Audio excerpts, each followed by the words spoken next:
Frankl.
Bene.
तुमचं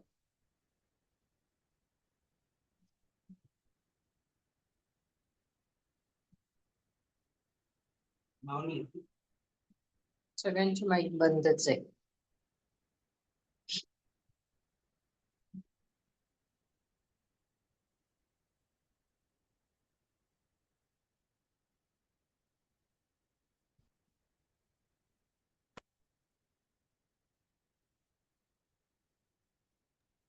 आवाज येतोय सर्वांना माझा?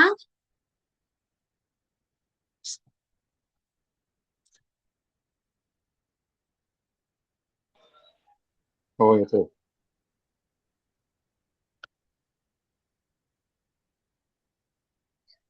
ब्रेक नाही होते ना?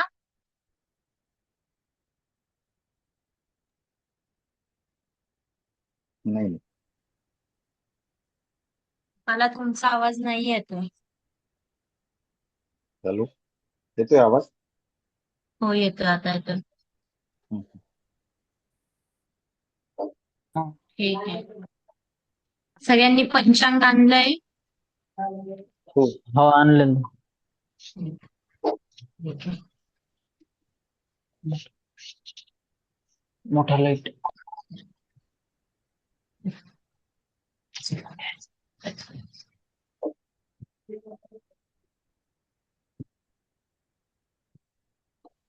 आवाज ब्रेक झाला तर मला सांगा. हो हो.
हॅलो. मला अच्छा, आवाज नाही येते, काय बोलताय का? नाही ना? तुम्हाला शेअर स्क्रीन केलेली दिसते? हो दिसतंय. हो दिसतंय ना. ठीक आहे. हो हो दिसते.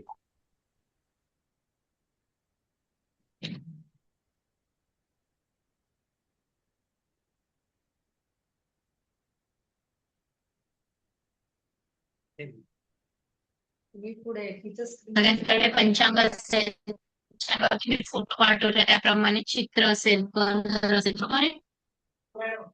त्या पद्धतीचं पंचांग आहे सगळ्यांकडे.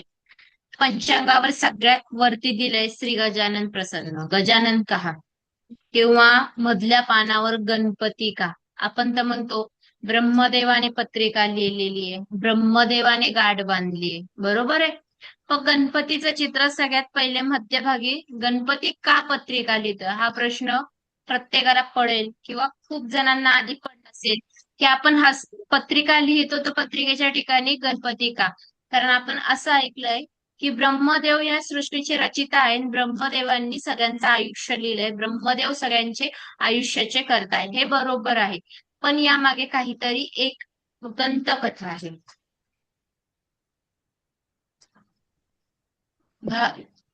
झालं असं होतं, सगळ्यांचं भविष्य सुरुवातीला ब्रह्मदेवच लिहत होते. ब्रह्मदेवांच्या हस्ते सगळं भविष्य लिहिलं जात होतं. परंतु ज्या वेळेस गणपतीचा जन्म झाला आणि जन्म झाल्यानंतर ते जेव्हा विवाहाच्या वयात आले, त्या विवाहाच्या वयात आल्यानंतर त्यांना विवाह करण्यास इच्छा झाली की मला जसं बाकी देवतांचा विवाह होत आहे तसे मला विवाह करायचा आहे. परंतु घडत असं होतं, गणपतींना बघितलं की देवी ज्या असायच्या त्या नकार द्यायच्या. सोंड, मोठं पोट, जाड शरीर, अशा व्यक्ती असा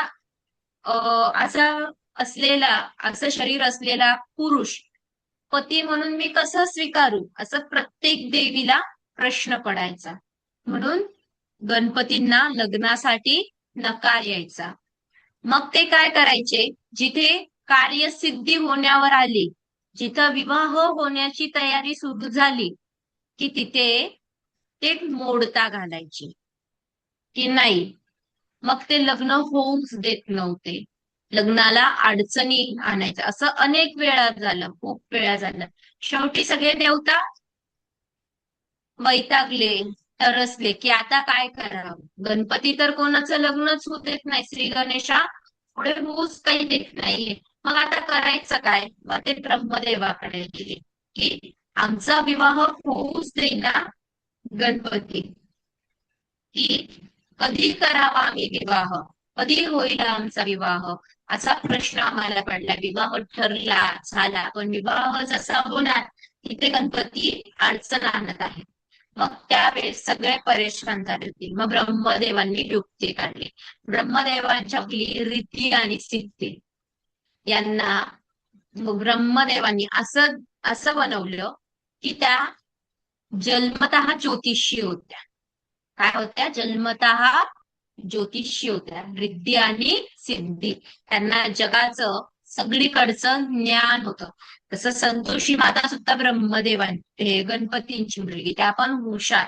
तसं रिद्धी आणि सिद्धी या खूप हुशार होत्या. मग रिद्धी सिद्धींना चा जन्म झाला ब्रह्मदेवांच्या कृपा आशीर्वादामुळे. त्या ब्रह्मदेवांच्या कन्या. मग ब्रह्मदेवांच्या कन्यांना गणपतीकडे आणलं. गणपती बाप्पांना सांगितलं की ह्या दोघी जणी तुम्हाला, तुमचं कसं विवाह होत नाहीये, का होत नाहीये, काय अडचण आहे, या सगळ्या गोष्टींचं सोल्युशन म्हणजे रिद्धी आणि सिद्धी आहे. या दोघी जणी तुम्हाला ज्योतिष्य शिकवते आणि तुम्ही त्यांच्याकडनं ज्योतिष्य शिका. कारण तुम्हाला पुढे पत्रिका बनवायच्या आहे किंवा तुम्हाला लोकांचं ज्योतिष बघायचं आहे. कदाचित यात तुम्हाला मार्ग भेटेल की तुमचा विवाह का होत नाहीये, विवाह कधी होईल, कसा होईल, असं म्हणून ब्रह्मदेवांनी, महादेवांनी, विष्णू भगवानांनी सगळ्यांनी गणपती बाप्पांना सांगितलं. मग रिद्धी आणि सिद्धी हे गणपतींना ज्योतिष शिकवायला लागले. तसे गणपती बाप्पा जन्मतः हुशार होते, पण कसं असतं, हुशार जरी असले पण एका हट्टासाठी काहीतरी मार्ग काढावाच लागतो. मग तो मार्ग काढला होता. म्हणून आपण म्हणतो की आपण कोणत्याही देवतांचा करताना रिद्धी सिद्धी प्रसन्न पाहिजे किंवा त्यांना रिद्धी सिद्धी प्रसन्न आहे, त्यांच्या शब्दातलं सगळं खरं होतं, मुखातनं निघालेलं. त्याचं कारण त्या रिद्धी आणि सिद्धी. मग रिद्धी सिद्धी गणपतींना पत्रिका शिकवत होते. मग इकडे देवतांचे लग्न, पंचांग शिकवत होते. मग इकडे देवतांचे लग्न लागायला लागले, गणपती त्यात मग्न झाले. मग गणेशांना एकदम जाग आली, आपण यांच्यात मग्न झालो आणि आपल्यावरती यांनी चाल खेळली व यांनी शातीर बुद्धीने सगळं केलं की विवाह मध्ये आपण अडचणी आणू नये, म्हणून यांनी आपल्याला इथे रिद्धी सिद्धींमध्ये अडकवलं. मग परत त्यांनी सुरू केलं, पण तेव्हा काय झालं होतं, रिद्धी आणि सिद्धी ह्या गणपती बाप्पांच्या प्रेमात पडलेल्या होत्या. मग गणपती बाप्पांच्या प्रेमात पडलेल्या होत्या. मग रिद्धी आणि सिद्धींनी सांगितलं की आम्हाला गणपतींशी लग्न करायचं. असं करून गणपतींशी त्यांचं लग्न झालं आणि गणपती बाप्पा ज्योतिष्य शिकले. त्यानंतर एकूण 7 ऋषी होते. पाराशर ऋषी, भृगु ऋषी, असे 7 ऋषी होते. म्हणून आपण पाराशर ज्योतिष, वैदिक ज्योतिष, केपी ज्योतिष, हे प्रत्येक ज्योतिष धरतीवरती, पृथ्वीवरती ऋषींनी आणलं. मग गणपती बाप्पा ज्योतिष्य शिकले म्हणून गणपती बाप्पा सगळ्यांचं भविष्य लिहायला लागली. मग ऋषींना वाटलं की ती विद्या आपण प्राप्त करावी. मग गणपतींकडनं गर्ग ऋषींनी ती विद्या सगळ्यात पहिले प्राप्त केली. मग गर्ग ऋषींकडनं पाराशर, भृगु असे 7 ऋषींकडनं ती विद्या आली. सगळ्यात शेवटी ती विद्या आली भृगु ऋषींकडे. म्हणून आपण भृगु संहितेचा जास्त ज्योतिषात अभ्यास करतो. आणि त्या भृगु ऋषींनी प्रत्येकाचं भविष्य लिहिलं आणि असं करत पृथ्वी तलावरती ज्योतिष आणलं. असं हे ज्योतिष आपण शिकणार आहोत.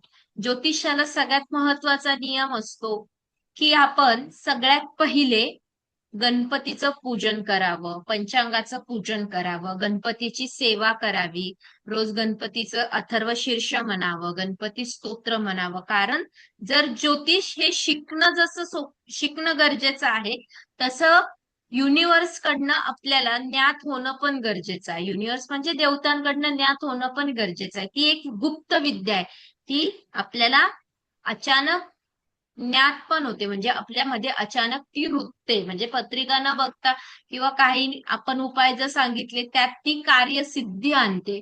म्हणून ज्योतिष शिकताना गणपती उपासना सगळ्यात मोस्ट इम्पॉर्टंट असते. म्हणून उद्यापासून सगळ्यांनी एक नियम धरायचा, सकाळी गणपती अथर्वशीर्ष आणि गणपती स्तोत्र आणि ओम गण गणपती नमःचा जप डेली सुरू करायचा. जेणेकरून आपण जे ज्योतिष शिकतोय त्यामध्ये तुम्हाला शिकायला अडचणी यायला नको, असं व्हायला नको की हे समजतच नाहीये बिलकुल. तर ही विद्या आहे. विद्या असल्या कारणाने ही गुप्त विद्या म्हणा किंवा आपण ज्याला युनिव्हर्सची विद्या म्हणतो ती म्हणा, ती आहे. म्हणून गणपती उपासना करणं गरजेचं आहे. म्हणून इथे पहिल्या पानावर सगळ्यात पहिले गणपती दिलेला आहे. म्हणून गणपती भविष्य लिहित असतात. आणि पृथ्वी तलावर जर कोणी आणले असेल तर ते भृगु ऋषींनी आणले. म्हणून भृगु संहितेचे 7 खंड येतात. त्याच्यात प्रत्येक तुझं माझं सगळ्यांचं भविष्य त्यात लिहिलेलं असतं. आणि अजून सुद्धा आहे, त्या अजून पण अवेलेबल होतं. अजून सुद्धा ऍज इट इज आपलं भविष्य त्यात लिहिलेलं आहे. आता तुम्ही पंचांगाच्या पहिल्या पानावर जर पाहिलं तर पहिल्या पानावर तुम्हाला स्वस्ती, श्री मन्नू, पशाली वाहन शके 1948 हे दिसतंय. त्यानंतर पराभव संवत्सर अशी एक पूर्ण ओळ आहे. बरोबर आहे. आता शके म्हणजे काय? जसं आपण इंग्रजी वर्ष वापरतो, जे इंग्रजांनी आणलेले 2025, 2027, 28, 2019, 9 हे आहे आपलं इंग्रजी वर्ष. पण आपण हिंदू राष्ट्रातले लोक, आपण मराठी लोक, मग आपलं जे मराठी वर्ष जे येतं ते गुढीपाडव्याला बदलतं. म्हणून हे पंचांग पण गुढीपाडव्यापासूनच सुरू होतं. गुढीपाडव्याच्या 1 दिवस आधी पंचांग संपतं आणि नवीन वर्षाला सुरू होतं. मग आपलं नवीन वर्ष कधी बदलतं? मराठी वर्ष गुढीपाडव्याला. म्हणून या वर्षी आहे शके 1948. पुढच्या गुढीपाडव्यानंतर येणार 49. मागच्या गुढीपाडव्याच्या आधी होतं 1947. त्यानंतर संवत्सर दिलाय. संवत्सर एकूण 60 असतात. ज्यावेळेस शके बदलतं त्यावेळेस संवत्सर पण बदलतं. आता संवत्सर म्हणजे वर्षभराचं फळ. वर्षभराचं फळ म्हणजे पीक किती येणार, पाऊस किती पडणार, त्यानंतर धान्य किती येणार, चोरीमारी किती होणार, सोन्या चांदीची वाढ घसरण किती होणार, त्याचबरोबर युद्ध होणार, राजकारणात काय फेरबदल होणार, वादळ वारं कसं असणार, वातावरण कसं असणार, हे जे आपलं हा गुढीपाडवा ते त्या पुढच्या गुढीपाडव्याच्या 1 दिवस आधीची अमावस्या, शेवटची वर्षाच्या अमावस्येपर्यंतच जेवढं वर्षभराचं पृथ्वीचं जे भविष्य असतं ते भविष्य सगळं संवत्सरावर अवलंबून असतं.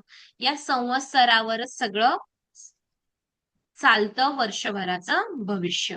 त्यानंतर पंचांगाचं नाव दिले की आपण पंचांग कोणाचं वापरतो? महाजन आहे, अनेक पंचांग आहेत. तर आपण पूर्वीपासून चालत आलेलं आहे दातेंचं पंचांग, जे अॅक्युरेट आपण मानतो, म्हणून आपण दाते पंचांग वापरतो.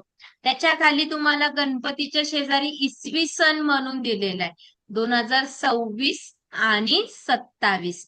मग 2026 आणि 27 म्हणजे जानेवारी नंतर वर्ष बदलतं आपलं डिसेंबर नंतर, म्हणून ते 27 डिसेंबर, जानेवारी, फेब्रुवारी, मार्च, एप्रिल पाडवा येईपर्यंतची 4 महिने यात असतात आणि 2026 आत्ताचं इयर, म्हणून हे 2 वर्ष, दीड वर्ष, 1 वर्षाचं असं पंचांग आहे. हा पाडवा ते पुढच्या पाडव्यापर्यंत. विक्रम संवत. आता प्रत्येक राज्यामध्ये वेगवेगळा संवत वापरतात. आपल्याकडे विक्रम संवत वापरतात, आपण विक्रम राजाला मानतो म्हणून. तसे प्रत्येक राजे वेगवेगळ्या राज्यामध्ये वेगवेगळे राजे होऊन गेले. जसं झाशीची राणी आहे, शिवाजी महाराज आहे, म्हणून शिवशक पण आपण वापरतो. असे वेगवेगळे शके किंवा वेगवेगळी वर्ष त्यांच्यापासून चालत आहे. म्हणजे विक्रम राजाचा जसा जन्म झाला त्याच्यापासून चालत आलं. ते जे वर्ष चालू झालं त्याच्यानंतरचं आत्ताचं त्याचं वर्ष आहे 2082 आणि 83 असं इथे दिलेलं आहे. त्याच्या खाली कोणी पंचांग लिहिलं आहे, पंचांगकर्ते, प्रमुख विक्रेते, असं सगळं पहिल्या पानावरती तुम्हाला बघायला मिळेल. इथपर्यंत आलं लक्षात? हो हो आला आला आला. काही शंका नाहीये ना? नाही. नाही नाही नाही. आता नेक्स्ट पेज वर गेलं की तुम्हाला काही लोकांच्या ऍड दिसतील, जे वास्तूत आहे ते त्यांनी प्रमोशन केलेलं आहे म्हणून तुम्हाला ते दिसतं. त्याच्या पुढे पान नंबर 1 वर या. त्याच्यावरती दिलंय 11 चरण युगल. फोटो टाकू का त्यांच्या लक्षात येईल.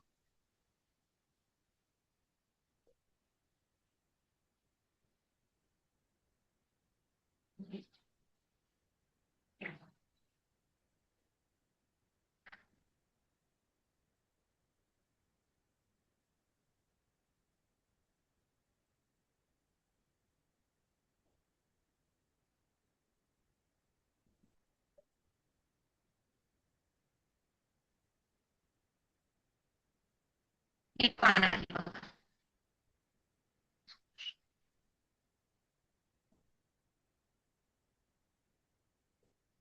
त्याच्यात दिलेलं आहे पहिल्या पानावर 11 चरण युगल, आकार उदर विशाल, मकार महामंडल, मस्तकाकारे ए तिन्ही एक वटवले, तेथे शब्द ब्रह्म कळवले, ते मी या श्री गुरु कृपे नेमिले आदी बीज.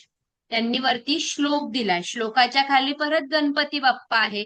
गणपती बाप्पांच्या उजव्या हाताला कलियुगाचं शक दिलंय की कलियुगाचं कितवं वर्ष चालू आहे. कलियुग चालू होऊन 5128 वर्ष झाली. किती? 5128. त्यानंतर महावीर संवत. जैन लोक महावीर संवत वापरतात म्हणून महावीर संवत इथे दिलेलं आहे. 2552 ते 53. हे कधी बदलतं? हे ते दिवाळी पाडव्याला बदलवतात. त्यानंतर विक्रम संवत 2082 83, जसं मी सांगितलं. शालिवाहन शके आपलं जे मराठी वर्ष आहे 1948 ते. शिवशक शिवाजी महाराजांपासून चालत आलेलं शक म्हणजे शिवशक. ते किती? शिवाजी महाराजांपासून 352 ते 53 सध्याचं ते वर्ष शिवजयंतीपासून बदलवणार ते. आणि इसवी सन आपलं जे सत्याचं वर्ष चालू आहे 2026 आणि 27. त्याच्या खाली तुम्हाला अनुक्रमणिका दिलेली आहे, कोणत्या याच्यात काय आहे काय नाही असं दिलंय. त्याच्या पुढच्या पानावर जर तुम्ही गेले, पान नंबर 2 वरती पंचांग कसे पहावे असं 2 ठिकाणी दिलेलं आहे. हे तुम्हाला वाचणं गरजेचं आहे. हे जर मी आता वाचलं तर तुम्हाला काही कळणार नाही. हे तुमचं तुम्हाला वाचलं की उकलणार, म्हणून इथे पंचांग पहावे कसे ते दिले. पान नंबर 3 वरती क्षय तिथी, वृद्धी तिथी दिलीये. चंद्र नक्षत्र चरण समाप्ती हे पण डोक्यावरनं जाणार, हे पण कळणार नाही. पान नंबर 3 वरती उजव्या हाताला या वर्षातील महत्वाचे दिवस म्हणून पौर्णिमा आणि अमावस्येचा कॉलम दिलाय. दिसतोय सर्वांना? हो. पान नंबर 3 वरती बघा, दिसतोय का? हो हो दिसतो. हो दिसतो. दिसतो. दिसतोय बघा. तिथे एका साइडला पौर्णिमा दिले, पौर्णिमेच्या खाली दिनांक, पौर्णिमेचा आरंभ, दिनांक, समाप्ती. अमावस्या पण दिलीये, अमावस्येचा दिनांक, आरंभ आणि समाप्ती. आता त्याच्या दिनांकाच्या पौर्णिमेच्या खाली गेलं तर पौर्णिमा 1 एप्रिल 2026 रोजी 7:07 सकाळी सुरू झाली, तर 2 एप्रिल 2026 ला 7:42 ला संपली.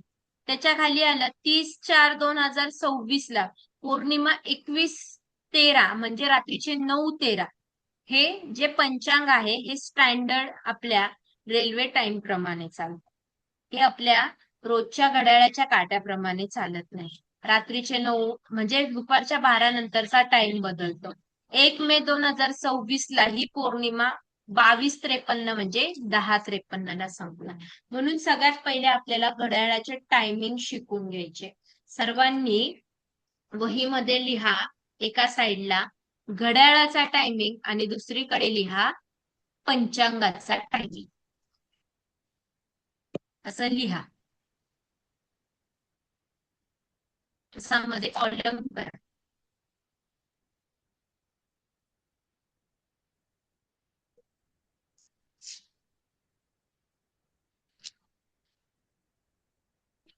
वरती श्री गणेश लिहा.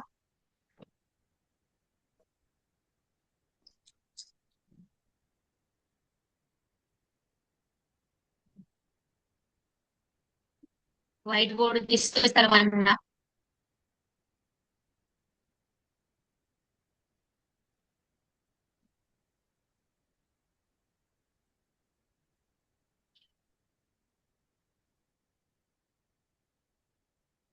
घड्याळाची वेळ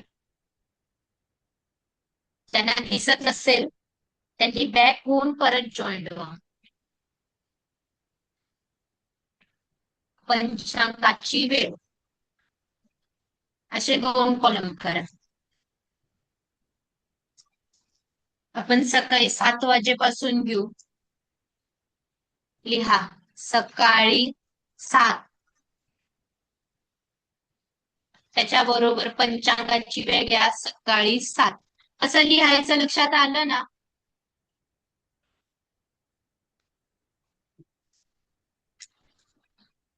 हॅलो.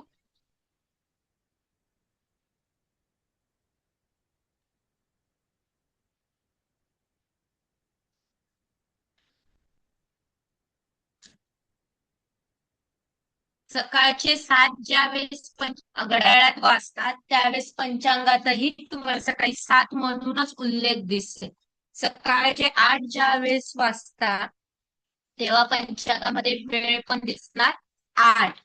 सकाळचे 9 बरोबर सकाळचे 9 असं 12 पर्यंत रेग्युलर आपलं तसं आहे तसंच चालणार. मॅडम आवाज कटतोय. आवाज कटतोय. ठीक आहे 1 मिनिट. आता नाही कटणार. व्हाईट बोर्ड मुळे कदाचित कटत असत. ठीक आहे. बघा एक साईडला तुम्ही लिहिलं का पंचांगाची वेळ, एक साईडला घड्याळाची वेळ असा कॉलम केला. केला. हो हो केला. केला. लिहा सकाळी 7. घड्याळाची वेळ सकाळचे 7 तर पंचांगाची वेळ सकाळचे 7 असं पुढे 7 लिहा. 7च्या हो, पुढे मी 7 लिहा. बोला. लिहिलेलं आहे मॅडम. लिहिला. ठीक आहे. सकाळचे 8 बरोबर सकाळचे 8.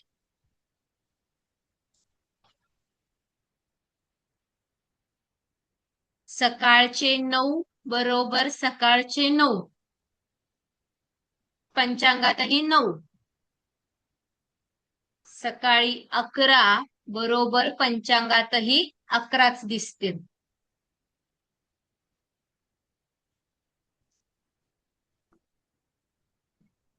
दुपारचे 12 बरोबर 12 पंचांगातही 12 म्हणूनच उल्लेख दिसणार. दुपारचा 1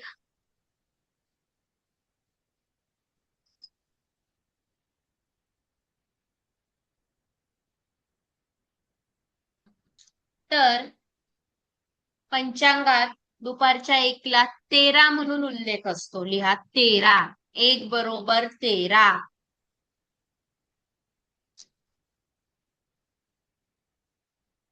दुपारचे 2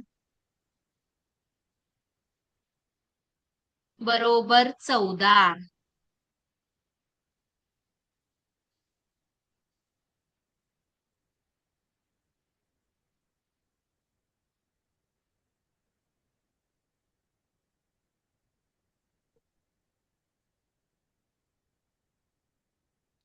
दुपारचे 3 बरोबर 15.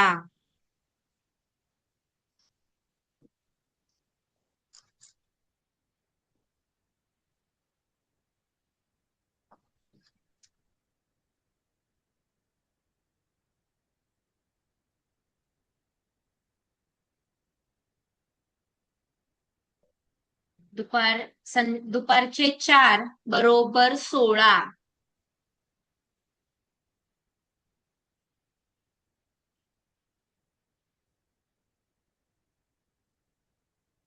संध्याकाळचे 5 बरोबर 17.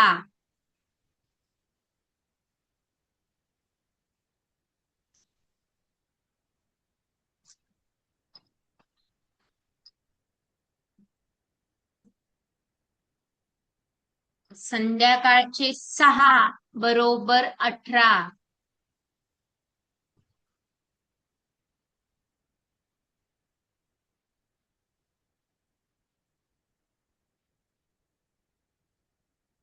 संध्याकाळचे 7 बरोबर 19.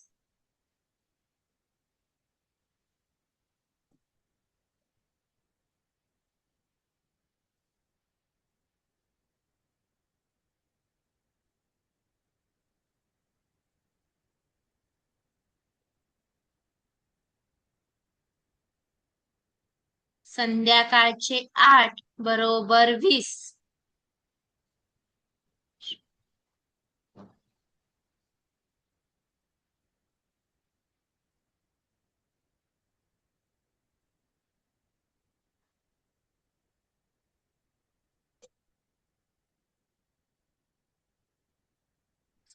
रात्रीचे 9 बरोबर 21.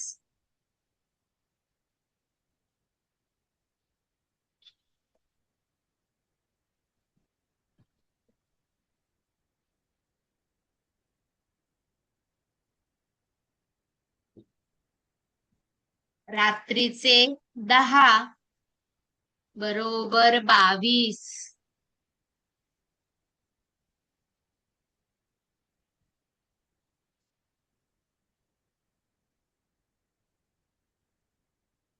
रात्रीचे 11 बरोबर 23.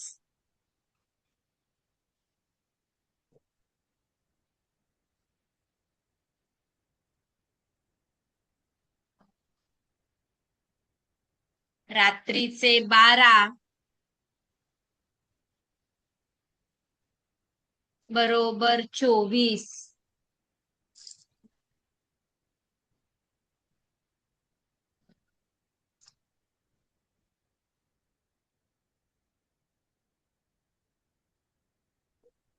रात्रीचा 1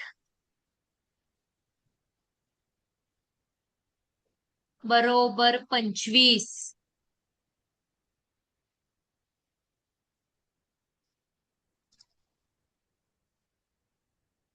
मध्यरात्रीचे 2 बरोबर 26.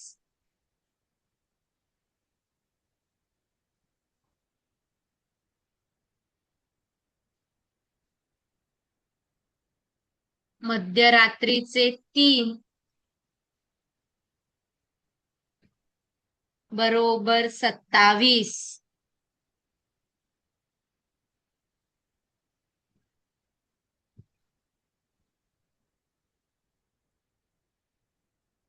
पहाटेचे 4 बरोबर 28.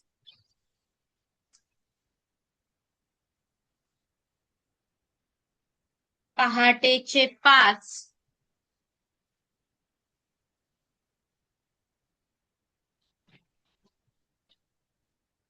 बरोबर 29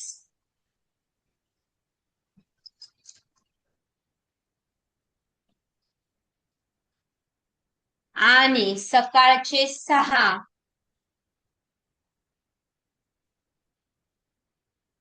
बरोबर 30 किंवा 6. कधी 6 दाखवतं छपाईमध्ये, कधी 30 दाखवतं. कधी 30 किंवा 6 लिहिलं. हो. आता मला सांगा, मी विचारते तुम्हाला 3 5 30 5 नाही, 31/5/2026 ची जी पौर्णिमा आहे ती 14:15 संपते. म्हणजे किती वाजता संपणार असेल ती? दुपारी 1 वाजून हम्म. 2 वाजून 15 15 मिनिटांनी. किती? 2 वाजून 15 मिनिटांनी दुपारी. 2:15 आणि 28/7 ची जी पौर्णिमा आहे ती किती वाजता चालू होणार आहे? संध्याकाळी 6:15 वाजता. 6:20. 6:20 ला. 6:19 6:19. 6:19. म्हणजे हे टायमिंग लक्षात आलं सर्वांना, कारण ह्याच्यावरच तुम्ही नक्षत्र, तिथी, वार, करण, योग शिकणार आहात. इथपर्यंत आलं का लक्षात?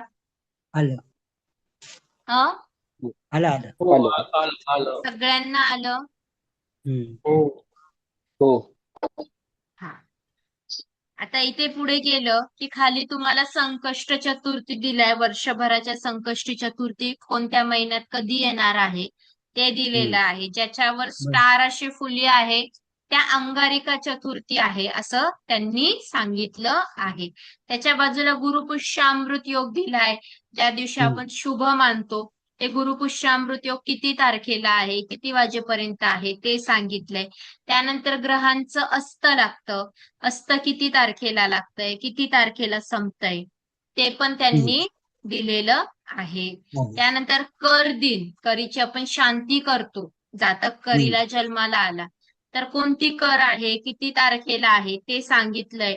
आपलं जे पंचांग हे वहीपूजन असतं, लक्ष्मीपूजन असतं, त्याबद्दलची पण टायमिंग आणि वेळ आपल्याला पंचांगात तिथे त्यांनी दिलेला आहे. आता पान नंबर 4 वरती जर आलं तर मी तुम्हाला म्हटलं ना 60 संवत्सर असतात. ते संवत्सर वर्षभराचं फळ देत असतात. की कधी कलियुगाचं काय होऊ शकतं, काय याच्यात कार्यसिद्धी होणार, कोणत्या देवतांचं नमस्कार करून पूजन करावं, काय भविष्य ते वर्षभराचं सांगतं. ते संवत्सराचं फळ इथे दिलेलं आहे. वर्षभराचं फळ संवत्सराचं बघा, श्री गणेशाय नमः, श्री सरस्वती नमः, श्री. आता संवत्सर फल म्हणून प्रारंभ केलेला आहे श्री गजाननाला स्मरण करून, आणि त्यांनी संवत्सराचं सगळं फळ दिलेलं आहे. ब्रह्मा विष्णू महेश काय सांगत आहे, रविचंद्र बुध गुरु शुक्र हे ग्रह शत्रूंचा नाश करणार आहे का, राजाचं काय फळ आहे, मेधाधिपताचं काय फळ आहे, रसाधिपताचं काय फळ आहे, निर्शेषाचं काय फळ आहे, राजा गुरुचं काय फळ आहे, मंत्री काय म्हणणार आहे, मंत्र्यांचं काय फळ आहे, अधिपती शनीचं काय फळ, असं सगळ्या ग्रहांचं फळ आणि त्याच्यावर जगावर होणारा परिणाम, पूर्ण फक्त देश नाही, पूर्ण जगावर जो परिणाम होणं ते सगळं फळ हे इथं दिलंय. आता जसं युद्ध चालू आहे, पान नंबर 5 वर जर आलं तर तिथे तुम्हाला खालून वर पहा मळ्याचं, श्रीकृष्णाचं आणि तक्षक म्हणून दिलंय. यावर्षी तक्षक नावाचा नाग असल्याने संवत्सरासोबत देवता असतात, त्या देवतांमध्ये तक्षक नावाचा नाग त्याच्यासोबत आहे. बघा वर ती 5व्या पानावर वरतून खाली गेल्यावर असल्याने पाऊस मध्यम पडेल. पाऊस हा मध्यमच पडतो आहे. त्याबरोबर भांडण तंट वाढतील, म्हणून युद्धाची सुरुवात सुद्धा पाडव्यानंतर जास्त सुरू झाली. युद्धाचा सगळ्यांना त्रास होऊ लागलाय आणि मेघ पशु पालकांना त्रास होईल. असं त्यांचं म्हणणं आहे. म्हणून या वर्षी गोमातेचं किती मोठं तस्कर होणार होतं. गोमातांना केवढ्या गोमाता पकडल्या, गोमातांवरती हत्या होणार होती, पशूंवरती ती थांबवण्यात आली. म्हणजे अशा अनेक गोष्टी ज्या वर्षभरात घडणार आहेत त्या वर्षभराचं फळ तुम्हाला या संवत्सरामध्ये दिसणार. आलं सर्वांना लक्षात? ते तुम्ही वाचा, तुमच्या लक्षात येईल कधी काय काय होणार आहे, कसं होणार आहे. इथपर्यंत आलं लक्षात? हो. हो हो.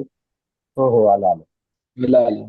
त्याच्या पुढे गेलं तर प्रमुख सण आणि उत्सवाची यादी लिहिली की सणवार कधी असतात, कोणत्या तारखेला आहे, गुढीपाडवा कधी आहे, रामनवमी कधी आहे, दसरा कधी आहे, हनुमान जयंती कधी, याच्या तारखा आणि वार दिले.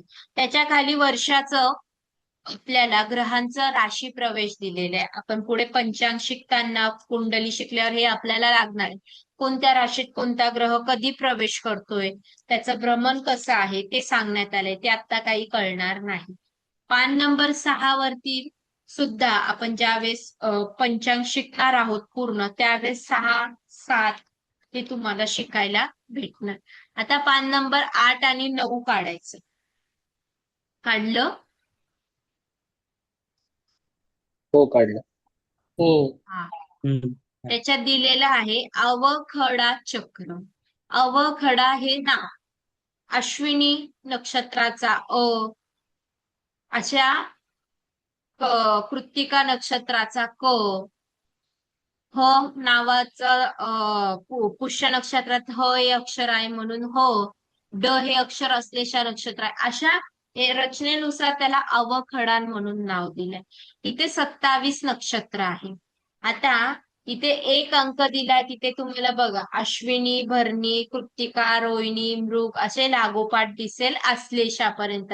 आश्लेषानंतर खाली यायचंय, पुढे मूळ कडेने जायचंय. 9 नंतर 19 येत नाही. 9 नंतर येतो 10.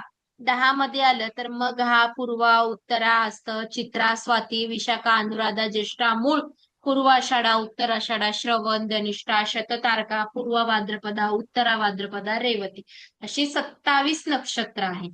या 27 नक्षत्रांमध्ये रोज चंद्र फिरत असतो. एका राशीत तो असतो. प्रत्येक नक्षत्रात तो 1 ते अर्धा दिवस असतो. असं म्हणण्यात आलेलं आहे दंतकथेनुसार चंद्राला 27 पत्न्या आहे म्हणे. किती? 27. 27 पत्न्याची 108 मुलं आहेत. आणि ती 108 मुलं म्हणजे कोण? चरण. जसं एखाद्याचं नाव चेतन, चैतन्य, लखन, लक्ष्मण, राकेश, रुपेश ही जी नावं आहेत, ही जी आद्य अक्षर आहे र, त, प, म ही जी आहे ही चंद्राची 108 मुलं आहे म्हणे. आणि चंद्राला एकूण 27 पत्न्या आहे म्हणून तो आपल्याला फिरताना दिसतो. प्रत्येक पत्नी सोबत तो राहतो थोडं दिवस. एका राशीतनं निघून परत त्या राशीपर्यंत यायला त्याला 27 दिवस लागतात. किती? 27 दिवस तो घेतो. म्हणून हे अश्विनी नक्षत्रापासून हे सुरू होतं. आता 108 मणी तुम्ही ऐकून असाल. आपण तुळशीची माळा करतो, 108 मण्यांची करतो. आपण कोणती माळ घेतो? 108 मण्यांची घेतो. 108 आपण शुभ मानतो. असा प्रश्न तुम्हाला पडला नाही का? 108च आपण का घेतो?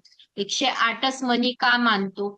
या ज्या 27 नक्षत्र आहे का, या 27 नक्षत्रांमध्ये प्रत्येक नक्षत्रात 4 चरण असतात. असे 4 चरण, 27 नक्षत्रांचे 4 चरण प्रत्येक नक्षत्राचे धरले तर 108 चरण एकूण आहे. म्हणजे 108 मुलं चंद्राला आहे. मग 108 चरणांची 108 माळ होते, ती जी प्रत्येक याला आपण प्रत्येक ओम नमः शिवाय, ओम गणपती, ओम गण गणपती हे ज्या वेळेस म्हणतो त्यावेळेस चंद्राच्या एक एक मुलाला आपण आवाज देतो. कारण चंद्र हा इच्छा पूर्ती करणारा ग्रह. चंद्र हा मनाच्या सगळ्या स्वप्न, आकांक्षा, सुख, दुःख या सगळ्या गोष्टी आणून देणारा ग्रह आहे. म्हणून त्याच्या प्रत्येक मुलाला आपण सांगत असतो ओम गण गणपती. गणपती नुसतं नाव घेतो आपण, पण प्रत्येक मुलगा ते नाव आपलं देवतांपर्यंत पोहोचवत असतो की तुझा हा भक्त हे काम. म्हणून 108 मणी देण्यात आलेले आहे. आता तुम्ही इथे नक्षत्र जर पाहिलं, अश्विनी नक्षत्राच्या डाव्या बाजूला, अश्विनीच्या डाव्या बाजूला पाहिलं तर तुम्हाला वरती दिसत असेल नक्षत्र, नाडी, योनी, गण, आराध्य वृक्ष, दान, देवता, मुख, दृष्टी, स्वामी, तत्व, संज्ञा. ही नक्षत्रांचे सगळं आहे. आता नाडी म्हणजे आपण अंत्य, मध्य, आद्य अशी नाडी बघतो, बरोबर आहे. ही जी नाडी आहे ही आपली प्रकृती ठरवते. आपली वात प्रकृती आहे का, कफ प्रकृती आहे का, किंवा कोणती आद्य प्रकृती आहे का. ह्या ज्या प्रकृती आहेत, 3 प्रकृत्या नाडी ठरवते. 3च प्रकृती असते माणसामध्ये, त्यापैकी एक प्रकृती आपल्यामध्ये असते. त्यानंतर योनी. योनी ही जातकाचा स्वभाव ठरवते की त्याचा स्वभाव कसा असणार. जशी अश्वयोनी, घोड्याची योनी असणार, तर जातक हा उमदार वगैरे असा असणार. आपण हे डीप मध्ये शिकणार आहोत, पण तुम्हाला थोडस माहिती म्हणून मी सांगते. मग योनी ही जातकाचा स्वभाव ठरवते. त्याचबरोबर विवाह करताना योनी बघितली जाते, कारण दोघांचे शारीरिक संबंध मध्ये अडचणी नको यायला, म्हणून योनी ही विरुद्ध नसावी असं गुणमिलनात म्हणण्यात आलंय. त्यानंतर गण. गणनुसार जातकाचा स्वभावही ठरतो आणि त्याची तत्व ठरतात. देवगण, मनुष्यगण, राक्षसगण, त्याची फळं वेगवेगळी आहेत. आराध्य वृक्ष. नक्षत्राच्या आराध्य वृक्षाचं जर पूजन केलं तर नक्षत्राची पीडा हरण होते, म्हणून आपण आराध्य वृक्षाचं पूजन करतो. प्रत्येक नक्षत्राला दिले. दान दिलंय नक्षत्राचं की त्या नक्षत्राचं हे दान करावं. दान केल्याने पुण्य वाढतं, नक्षत्राचं पीडा हरण होते. त्यानंतर देवता दिलाय. ज्यावेळेस आपण शांती कर्म करतो, शांती कर्माच्या वेळेस नक्षत्राची, जन्म नक्षत्राची देवता मांडली जाते. तर ती देवता आपल्याला माहिती पाहिजे, म्हणून या देवतेचं पूजन, नक्षत्र देवतेचं पूजन केलं जातं. त्यानंतर दिलं आहे नक्षत्राचं मुख. मुखावरती जातकाचं जे आपण मुहूर्त बघतो की याला विहीर खन्न आहे, कोणतं नक्षत्र आहे, मुखानुसार ते ठरतं. तिर्यक मुख नक्षत्र काय कर्म करू शकतं, जे मुहूर्त प्रकरण आपण बघतो, गृहप्रवेश, डोहाळे जेवण, त्यासाठी मुख आणि संज्ञा या 2 गोष्टी वापरल्या जातात. दृष्टी दिली. दृष्टीनुसार आपण ठरवतो की वस्तू कोणत्या दिशेला चोरी गेलेली आहे किंवा ती कुठे शोधावी, सापडेल की नाही सापडणार, नक्षत्रावरच ते ठरतं.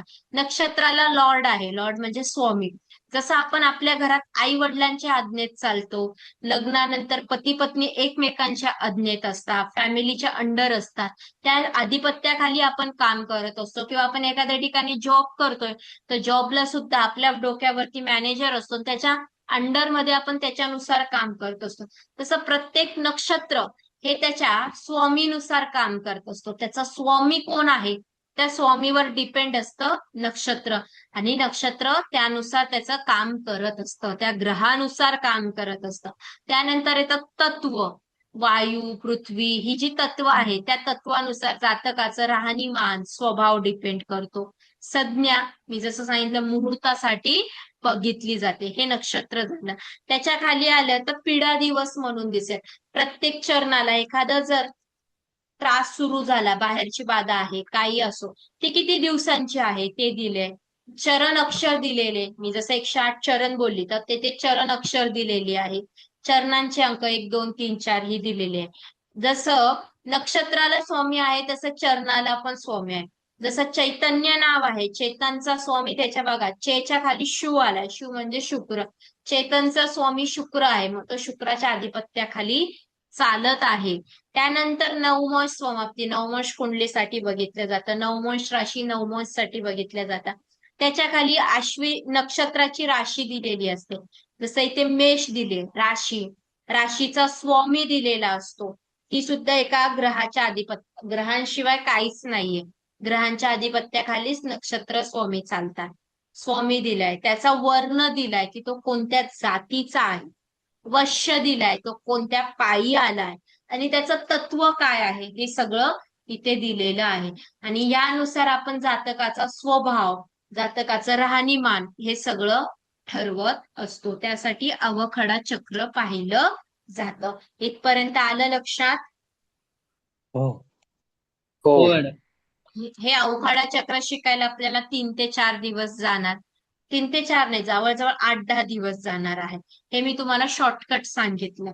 त्याच्या खाली जर गेलं, अवखडाच्या खाली, तर तुम्हाला राशीचं घातक चक्र म्हणून दिलंय. दिसतंय का? हो. हा. आता राशीचं घातक हो चक्र हो म्हणजे काय बघा तिथे दिलंय. प्रवास, सरकारी कामं, मुलाखती यासाठी घातक चक्राच्या संबंधित काळ टाळावा. हे अशुभ असतं. मग मेष राशीसाठी कार्तिक मास अशुभ आहे. त्याच्या पुढे तिथी दिली 1, 6, 11. 1, 6, 11 म्हणजे प्रतिपदा, षष्ठी आणि एकादशी. वार दिलेला असतो रविवार अशुभ आहे. नक्षत्र मघा अशुभ आहे. योग विष्कंभ अशुभ आहे. करण ब अशुभ आहे. प्रहर पुरुषासाठी पहिला अशुभ आहे. प्रहर पहिला अशुभ आहे. पुरुष चंद्र 1, स्त्री चंद्र 1 हे आपण डीप मध्ये शिकणार आहोत. पण हे अशुभता दाखवतो की या दिवशी शुभ कर्म करू नये किंवा कोणतं कर्म करायला जाऊ नये. त्यासाठी इथे घातक म्हणजे बघा सगळं पंचांगातच असतं, फक्त आपल्याला माहिती पाहिजे. हे सगळं इथे दिलेलं असतं. त्याच्या खाली आलं तर नाम अक्षराचे वैरवर्ग. जसं आपण म्हणतो कुत्रा मांजराचं जमणार नाही, तर ते वैरवर्ग पाहण्याचं कोष्टक इथे दिलंय. तिथे त्याच्या पुढेच दिलंय स्वकीय वर्गापासून 5वा वैरवर्ग समजावा. म्हणजे आ या अक्षरापासून, अक्षय नाव ज्याचं आहे, तर आ अक्षरापासून 5वा कोणता येणार? गरुड पहिला, मांजर दुसरा, सिंह तिसरा, कुत्रा चौथा, सर्प 5. म्हणून गरुड सर्पाचं जमत नाही. सर्पापासून जरी तुम्ही गरुड मोजला तर तुम्हाला 5वंच येणार, कारण हे एकूण फक्त 8 वर्ग आहे. मग असं हे बघितलं जातं. एकमेकांचे वादविवाद पती पत्नींचे होत असेल तर का म्हणून होता, मुलीचं नाव बदलवायचं का, यासाठी बघितलं जाणारं वैरवर्ग कोष्टक आहे. त्याच्या पुढे जर गेलं पान नंबर 10 आणि 11 वर जर तुम्ही आले तर हे आहे गुणमिलनाची संक्षिप्त रूप. गुणमिलनात किती गुण असतात याचे, योनीचे, वर्णाचे, पान नंबर 10 वरती ते दिलेलं आहे. प्रत्येकाचा एक एक गुण होऊन असे 36 गुण तयार होतात. त्यानंतर पान नंबर 11 वरती जर आले तर मंगळाची कुंडली कशी ओळखावी म्हणून वधूवराच्या कुंडलीतले मंगळाची स्थिती दाखवली. पान नंबर 11 वरती गुणमिलन कोष्टकाचा खुलासा दाखवला आहे उजव्या हाताला. हे आपण गुणमिलन शिकताना शिकणार. पान नंबर 12 आणि 13 वरती गेलं तर तिथे गुणमिलन असतं की किती गुण पडले, काय पडले, त्यासाठी पाहिलं जाणारं कोष्टक आहे. पान नंबर 14 वरती तुम्हाला नाडी पादभेद कोष्टक, एक नाडी आल्यावर काय करावं, त्यासाठी परिहार काय आहे, त्यासाठी पान नंबर 14 दिले. त्यानंतर पान नंबर 15 वर दिलेलं असतं जर एखाद्याचा विवाह जुळतच नाहीये, आता लव्ह मॅरेज वाले असतात, अनेक लोक असतात, मग त्याला पर्याय आहे का, मग ते जुळतं की नाही, ते टिकणार की नाही, त्याचं उत्तर देतं पान नंबर 15. हे पण गुणमिलन शिकतानाच आपण बघणार. पान नंबर 16 वर जर आले तर तुम्हाला मुख्यकालीन शके 1948 चे विवाह मुहूर्त दिसते. इथे असतात विवाह मुहूर्त.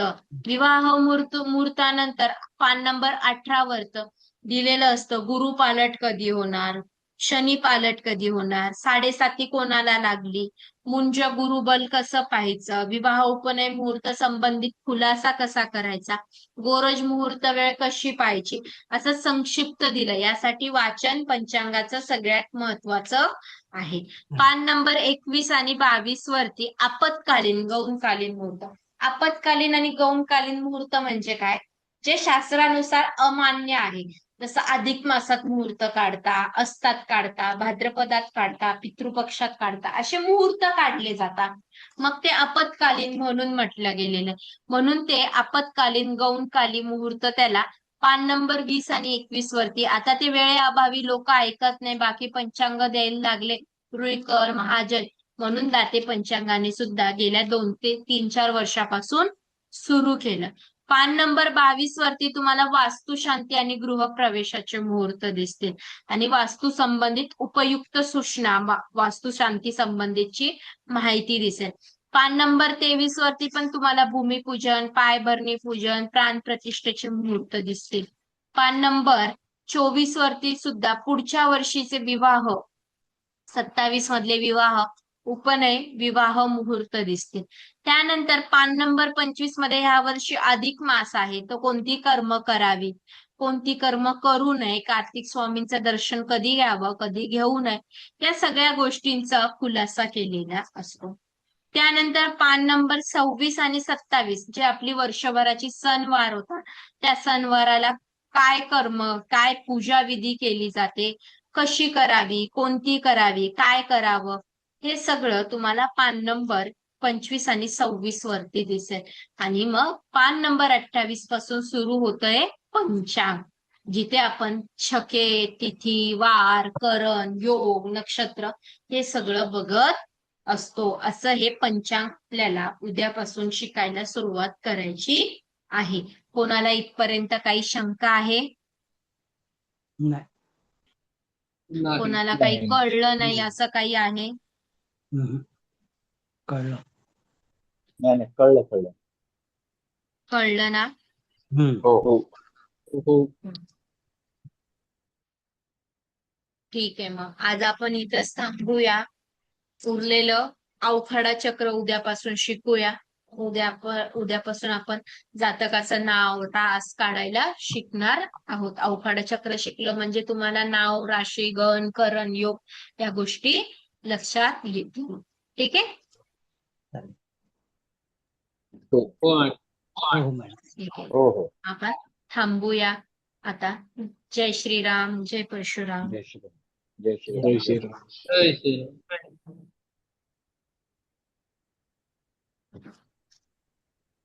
हॅलो.